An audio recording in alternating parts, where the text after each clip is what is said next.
안녕하세요. 바이플러그 전문 강사 이명우입니다. 네, 오늘은 공공데이터 활용 앱 개발 이론 부분을 설명드리도록 하겠습니다. 먼저 본격적인 강의에 앞서 여러분들이 앱을 얼마나 알고 있는지 앱 조각 맞추기 게임을 통해서 알아보도록 하겠습니다. 네, 다음 초록색 화면 뒤에 제가 앱 아이콘을 숨겨 놓았습니다. 조각을 하나씩 지우면 어떤 앱인지 나오겠죠? 자, 보시면서 한번 맞춰보도록 하겠습니다. 자, 첫 번째 조각입니다. 자, 무슨 앱일까요? 네, 이 조각만으로는 무슨 앱인지 좀 맞추기 어려울 수 있는데요. 한 조각 더 보도록 하겠습니다. 네, 이제 정답을 아시겠나요? 네, 바로 페이스북이었습니다. 자, 다음과 같은 방법으로 다음 문제도 한번 풀어보도록 하겠습니다. 자, 두 번째 문제입니다. 자, 무슨 앱일까요? 자, 여러분들이 많이 쓰시는 앱 중에 하나입니다. 자, 다음 조각 보도록 하겠습니다. 네, 이제 아시겠죠? 네, 여러분들이 매일매일 사용하시는 바로 카카오톡 앱이었습니다. 다음 세 번째 문제 한번 보도록 하겠습니다. 네, 무슨 앱일까요? 네, 앞에 두 문제보다는 조금 난이도가 높아졌는데요. 자, 한 조각 더 보도록 하겠습니다.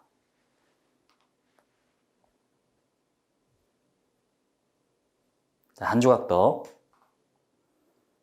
네, 아시겠나요? 네, 여러분들이 많이 사용하시는 배달의 민족 앱이었습니다. 네, 앞에 두 개 문제보다는 조금 더 난이도가 높고 또 색깔만으로는 좀 맞추기 어려운 부분이 있었습니다. 자, 다음 네 번째 문제 한번 풀어보도록 하겠습니다. 네, 무슨 앱일까요? 네, 아마 여러분들 중에 인스타그램이라고 얘기를 하신 분이 계실 것 같은데요. 네, 인스타그램은 함정이었습니다. 네, 다음 한 조각 더 보면 바로 정답을 아실 거예요. 네, 무슨 앱일까요? 네, 눈치채신 분도 계시겠지만 바로 다음이었습니다. 아마 조금 어렵게 생각하신 분들은 다음은 DAUM이라는 로고를 굉장히 오랫동안 사용을 했지만 최근에 D라고 통합을 하면서 조금 생소한 분도 계실 거예요. 자, 다음 문제. 자, 무슨 앱일까요? 자, 힌트를 드리면 중학생 1학년 학생은 이 조각만 보고도 바로 앱을 맞췄습니다. 자, 한 조각 더 보도록 하겠습니다. 네, 너무 어렵나요? 자, 한 조각 더. 네, 이제 아시겠죠? 네, 클래시 로얄이라는 게임 앱이었습니다. 아마 이 앱 아이콘을 다 보여드려도 모르시는 분이 계실 수 있습니다. 자, 이런 것처럼 여러분들이 자주 쓰시는 아이콘 같은 경우는 색깔만 봐도 또는 조금만 봐도 쉽게 맞힐 수 있지만 사용하지 않거나 또는 경험해보지 못한 앱 아이콘은 다 이렇게 오픈을 해도 이 앱이 무슨 용도로 사용되는지 모르실 수 있습니다. 자, 여러분 또 문제인데요. 페이스북이 파란색이죠. 자, 페이스북이 빨간색 로고를 쓸 수도 있고 초록색 로고도 쓸 수 있었는데 왜 페이스북은 파란색을 사용을 할까요? 자, 그 이유는 바로 이 페이스북의 창업자 마크 주커버그가 이 정록 생명이기 때문이라고 합니다. 네, 자신이 만든 로고가 빨간색인지 녹색인지 헷갈릴 수 있기 때문에 그냥 보기 좋기 위해서 파란색을 선택을 했다고 합니다. 자, 그렇다면 카카오톡이 노란색인 이유는 무엇일까요? 네, 정답은 그냥 끌려서 선택을 했다고 합니다. 네, 부연 설명으로 이제 다른 업체랑 겹치지 않는 색상을 선택했다고 하는데요. 자, 여러분들 삼성 하면 파란색이 떠오르고 또 LG 하면 빨간색이 떠오르는 것처럼 이 기업이 선호하는 색상은 파란색처럼 신뢰를 주는 이미지 또는 차분한 이미지, 즉 색상이 주는 이미지를 굉장히 선호했는데요. 자, 노란색 하면 어떤 느낌이 떠오르나요? 네, 조금 밝고 좀 경쾌한 느낌이 있죠. 근데 기업은 좀 더 중후한 이미지, 좀 더 차분한 이미지를 원했기 때문에 노란색처럼 조금 밝은 이미지는 선호하지 않았다고 합니다. 하지만 카카오톡은 과감하게 노란색을 주 색상으로 선택함으로써 지금 여러분들은 노란색만 봐도 카카오 시리즈구나 바로 알 수가 있게 되었습니다. 여러분들이 공공 데이터를 활용해서 앱을 개발을 하더라도 앱 개발의 중요한 요소 중에 하나가 바로 이 아이콘 색상이 되겠습니다. 여러분들이 어떤 색상을 주 색상으로 가져가냐에 따라서 여러분들의 정체성을 색깔로 표현을 할 수가 있겠습니다. 다음 아이콘을 보시면은 왼쪽 아이콘은 이 인스타그램의 초기 아이콘인데요. 인스타그램은 초기에 개인의 어떤 사진과 영상을 업로드해서 다른 사람들과 공유하는 그런 서비스를 제공을 했습니다. 하지만 요즘에 인스타그램에는 굉장히 단체나 회사의 어떤 컨텐츠가 홍보성으로 많이 올라오게 되는데요. 그러다 보니까 이 폴라로이드 카메라와 같은 이 초기의 아이콘이 지금 현재의 인스타그램의 정체성에는 어울리지 않다고 생각을 했습니다. 그래서 인스타그램의 아이콘이 변경이 되었죠. 하지만 사용자는 크게 신경을 쓰지 않고 있는 것 같습니다. 네, 좀 전에 설명드렸던 것처럼 다음도 DAUM 이 로고를 굉장히 오랫동안 고수를 해왔는데요. 최근에 D라고 통합을 하면서 최신 트렌드를 따라 이 아이콘도 변경을 하게 되었습니다. 자, 두 번째 게임을 한번 해보도록 하겠습니다. 자, 지금 혹시 두 분이서 같이 계시다면은 두 분이 짝을 지어서 진행을 할 수 있겠는데요. 자, 이구동성이라는 게임을 좀 변형시킨 이구동 앱입니다. 제가 하나, 둘, 셋 외치면 여러분들이 왼쪽과 오른쪽 두 개의 앱 중에서 한 가지를 선택해서 크게 외쳐주시면 되겠습니다. 그래서 내 짝과 같은 걸 외치는지 아니면 다른 것을 외치는지 한번 체크해 보도록 하겠습니다. 자, 준비되셨다면 시작하겠습니다. 자, 첫 번째 선택사항입니다. 자, 하나, 둘, 셋. 네, 아마 페이스북을 외치신 분도 계시고 인스타그램을 외치신 분들 또는 페이스북과 인스타그램을 둘 다 하셔서 고민을 하셨던 분도 계셨을 텐데요. 자, 요즘에는 이제 페이스북보다 요즘에 인스타그램을 조금 더 많이 하는 분들이 계신 것 같습니다. 자, 같은 방법으로 두 번째 선택사항 한번 보도록 하겠습니다. 하나, 둘, 셋. 네. 제가 교육을 많이 하다 보니까 이 배달의 민족과 요기요 중에 이제 배달의 민족을 많이 선택을 하시더라고요. 제가 원래 요기요 대신에 이 배달통이라는 앱을 비교 대상으로 넣었었는데요. 배달통은 생각보다 선택하신 분이 많지는 않으시더라고요. 그래서 제가 어떤 앱을 비교 대상으로 넣을까 고민을 하다가 중고등학생들 사이에서 이 요기요라는 앱이 굉장히 많은 인기를 얻는 것을 보고 비교 대상으로 한번 넣어 보았습니다. 다음 세 번째 선택사항 보도록 하겠습니다. 자, 하나, 둘, 셋. 네. 지금 시간이 점심시간인지 모르겠지만, 네, 여러분들 자장면과 짬뽕, 두 개는 항상 선택하기 어려운 주제죠. 네. 둘 중에 하나를 선택하셨길 바라고요. 자, 다음 선택사항 한번 보도록 하겠습니다. 네, 하나, 둘, 셋. 네, 이번에는 카카오톡과 페이스북 메신저 두 개의 이제 채팅 앱을 비교해 봤는데요. 아마 20대 이상 분들은 대부분 카카오톡을 많이 선택을 하셨을 거예요. 네, 그리고 제가 페이스북 메신저를 비교 대상으로 넣은 이유는 중고등학생 또는 대학생 1학년, 2학년 학생들은 네, 이 페이스북 메신저를 이 채팅 앱으로 많이 사용을 하는 것을 보고 카카오톡과 좀 페이스북 메신저를 한번 비교해 봤습니다. 하지만 점유율 면에서는 아마 카카오톡이 더 많은 분들이 사용하고 계실 겁니다. 자, 다음 선택사항 보도록 하겠습니다. 네, 하나, 둘, 셋. 네, 갑자기 강아지와 고양이가 나왔죠. 네, 앱을 선택하는 중에 고양이가 나온 이유는 잠시 후에 다시 설명을 드리도록 하겠습니다. 자, 그러면 다음 선택사항 한번 보도록 하겠습니다. 네, 하나, 둘, 셋. 네, 아마 네이버 포털과 구글 포털을 사용하신 분 중에 어떤 것을 사용하는지. 네, 네이버는 국산, 그리고 구글은 이제 해외 포털이죠. 그래서 네이버를 주로 사용하시는지 아니면 구글을 주로 사용하시는지 한번 선택을 해보았습니다. 네, 여러분 여러 개를 한번 선택을 해보았는데요. 혹시 내 짝과 많은 것을 같이 외치셨나요? 네, 이 게임은 요즘에 여러분들이 성격 유형 검사를 이제 검사지로 하지 않고 여러분들이 가지고 있는 이 스마트폰 그리고 설치되어 있는 이 앱만 보더라도 여러분들이 어디에 앱에 관심이 있고 또 어디에 관심이 많이 있는지 그런 것들을 체크할 수 있고 여러분들의 성향이나 성격을 어느 정도는 파악할 수 있다고 합니다. 이만큼 이 앱은 여러분들 생활에 굉장히 밀접한 연관을 가지고 있습니다. 자, 게임을 통해서 여러분들이 앱에 얼마나 관심이 있는지 한번 체크를 해보았는데요. 자, 이제 전쟁터는 모바일이라고 합니다.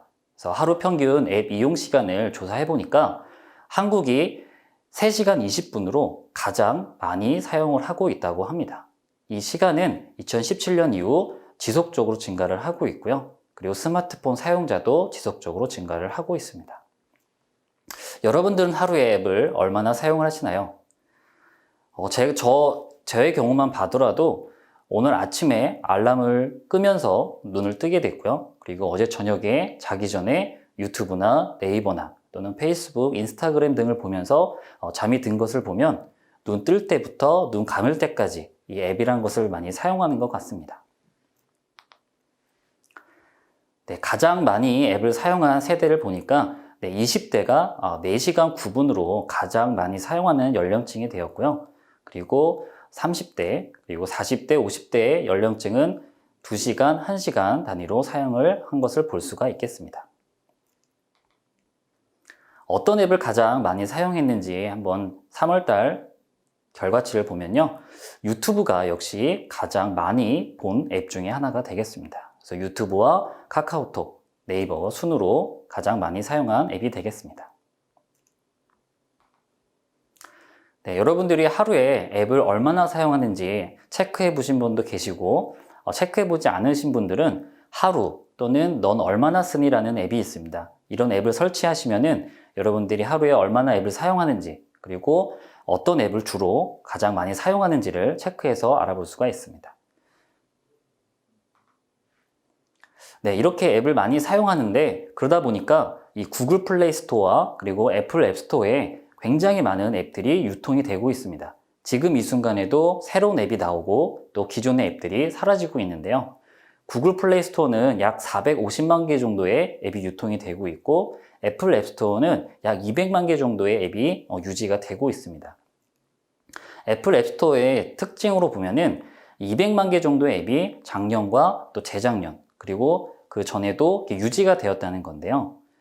구글 플레이 스토어는 작년에는 약 350만 개, 즉 1년 사이에 약 100만 개 정도가 증가를 했다고 합니다. 자, 구글 플레이 스토어는 애플 앱 스토어와 다르게 왜 이렇게 앱이 많이 증가를 할 수 있었을까요? 아마 앱을 만들어 보신 분들은 아시겠지만 구글 플레이 스토어는 일정한 금액을 지출을 하면 누구나 앱 개발자로 등록을 할 수 있어서 이 구글 플레이 스토어에 앱을 등록할 수 있습니다. 네, 비용이 아무래도 적게 들다 보니까 많은 사람들이 앱을 만들어서 이렇게 등록을 하게 되는 것 같습니다. 애플 앱 스토어는 조금 등록하는 비용이 크고 그리고 매달 지불해야 된다는 어떤 개발자의 부담이 있어서 200만 개 정도의 앱을 유지를 하는 것 같습니다.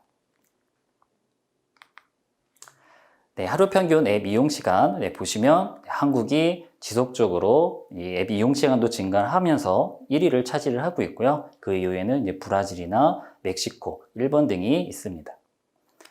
자, 앱 N이라는 이제 이 앱 결과치를 보고하는 사이트에서는 평균적으로 약 30개 이상을 한 달에 사용한다고 합니다.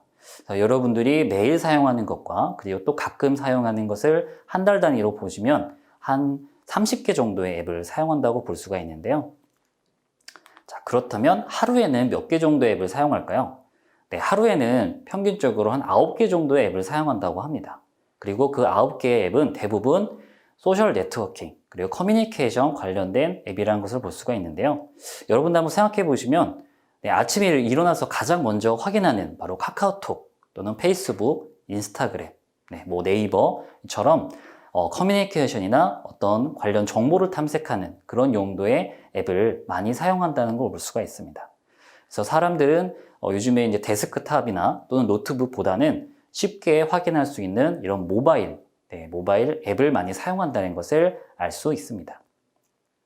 네, 전 세계적으로 데이팅과 그리고 생산성 앱은 하루 평균 한 4회 정도 실행을 된다고 합니다. 이 앱을 사용할 때는 이 실행 횟수와 그리고 사용 지속 시간이 중요한데요. 자, 앱 애니 이상재 한국 지사장님은 이 앱을 만들 때 이 부분을 가장 신경 써야 된다고 얘기를 했습니다. 네, 저도 수많은 앱 교육을 하면서 느낀 것은 앱을 만들 때 가장 중요한 요소가 무엇일까요? 한번 생각해 볼까요? 네, 앱을 만들 때 필요한 것은 뭐 디자인이 될 수도 있고 앱 기획이 될 수도 있고 앱의 목적 또는 어떤 특정한 구조가 될 수도 있는데요. 제가 생각하는 앱을 만들 때 가장 중요한 요소는 바로 이것이라고 생각을 합니다.